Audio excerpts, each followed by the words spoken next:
Hello friends, आज हम समझते हैं कि स्पर्म्स और स्पर्म कॉन्सेंट्रेशन का आईवीएफ में क्या रोल है। सबसे पहले ये समझते हैं कि स्पर्म कॉन्सेंट्रेशन हम कैलकुलेट कैसे करते हैं। जब भी हम सीमेन सैंपल को लैब में इवैल्यूएट करते हैं in a special dish called Neubauer chamber, हम ये समझते हैं कि स्पर्म की कॉन्सेंट्रेशन क्या है। WHO की एक स्टडी में हमने देखा कि 15 to 16 मिलियन ऑफ स्पर्म्स अगर होते हैं तो it is good enough to fertilise the egg, और ऐसे में प्रेगनेंसी आ सकती है। बट जब भी ये नंबर 15 मिलियन पर ml से कम हो जाता है तो प्रेगनेंसी आने के चांसेस काफ़ी हद तक कम हो जाते हैं। अगर मैं इसको तोड़ के समझाऊं तो 15 मिलियन से कम होने पे any count between 10 to 15 million पर ml के बीच में ओके है। ऐसे में हम कोशिश करते हैं कि दवाइयों की हेल्प से आप लोग कंसीव कर सकें, लेकिन कभी कभी साथ में ओव्यूलेशन इंडक्शन के साथ IUI का प्रोसेस भी करना पड़ता है to help you people conceive. इसके अलावा जब ये काउंट फर्दर 10 मिलियन से कम हो जाता है तो देखा गया है कि IUI का सक्सेस रेट कम होना शुरू हो जाता है, और कुछ ही केसेस होते हैं जहाँ पे पेशेंट्स IUI के थ्रू कंसीव कर लेते हैं। But what is more important is the motile sperm count. अगर स्पर्म्स हैं लेकिन वो डेड हैं तो that is also not going to work for you. तो एक पैरामीटर आता है जिसे कहते हैं टोटल मोटाइल स्पर्म काउंट। जब ये टोटल मोटाइल स्पर्म काउंट कम हो जाता है या एक्चुअल स्पर्म काउंट 5 मिलियन से कम हो जाता है तो हम पेशेंट्स को सजेस्ट करते हैं कि आपको IVF की ज़रूरत है। आज से 5 साल पहले IVF के प्रोसेस में हम नेचुरल फर्टिलाइजेशन को अलाउ करते थे, यानी कि हम एग्स एंड स्पर्म बाहर कलेक्ट कर लेते थे।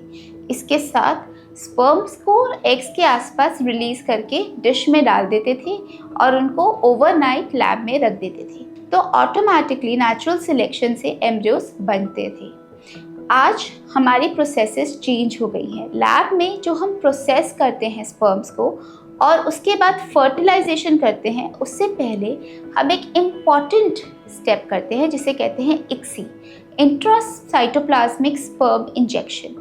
ये एक ऐसी टेक्निक है जहाँ पे हम अच्छे स्पर्म्स को चूज़ करते हैं और एक ही स्पर्म को एग के अंदर इंजेक्ट करते हैं। इस प्रोसेस का फ़ायदा ये है कि अगर आज मेरे पास 10 एग्स हैं तो मुझे टेक्निकली सिर्फ 10 स्पर्म्स ही चाहिए, यानी कि वो सारे पेशेंट्स जिनका sperm count less than 1 million पर ml है, पूरे सैंपल में सिर्फ 10, 15 या 100 स्पर्म्स ही हैं, वो पेशेंट्स भी IVF ICSI के थ्रू अपने आप के स्पर्म्स यूज़ करके प्रेगनेंसी अचीव कर सकते हैं। ये एक बहुत ही डेलिकेट एंड सोफिस्टिकेटेड प्रोसेस है जिसकी एफिकेसी डिपेंड करती है आपके एम्ब्रियोलॉजिस्ट पे और आपकी IVF लैब पे। एक अच्छे एम्ब्रियोलॉजिस्ट और एक IVF लैब के साथ आपके बहुत थोड़े से स्पर्म काउंट में भी आप बहुत अच्छे से एम्ब्रियोज बना सकते हैं और प्रेगनेंसी अचीव कर सकते हैं। इसका मतलब ये है कि वो सारे पेशेंट्स जहाँ पे less than 5 million sperm count है, we need to go for an IVF process including ICSI, और उसके चलते आप प्रेगनेंसी अचीव कर सकते हैं। इसके अलावा एक और सिचुएशन होती है जहाँ पे स्पर्म काउंट निल होता है, यानी कि बिल्कुल ज़ीरो। ऐसे में हम स्पर्म रिट्रीवल के लिए कुछ प्रोसेसेस करते हैं जिसे PISA, TISA या माइक्रोटेसे बोला जाता है। ऐसे में हमें बहुत थोड़े स्पर्म मिलते हैं लेकिन स्पर्म्स मिल जाते हैं in almost 60 to 70% of the patients. In sperms को यूज़ करके भी ICSI के थ्रू हम IVF से प्रेगनेंसी अचीव कर सकते हैं। हेंस आज की डे एंड टाइम में IVF has become a beautiful process to allow you to achieve a pregnancy with your own sperms, even if the sperm is of poor quality or a very low sperm count. This is very, very important development in the field of science, जिसके through आज हम बहुत सारे couples को pregnancy achieve करने में help कर चुके हैं और उनको ये ड्रीम लिव करने का मौका मिल रहा है।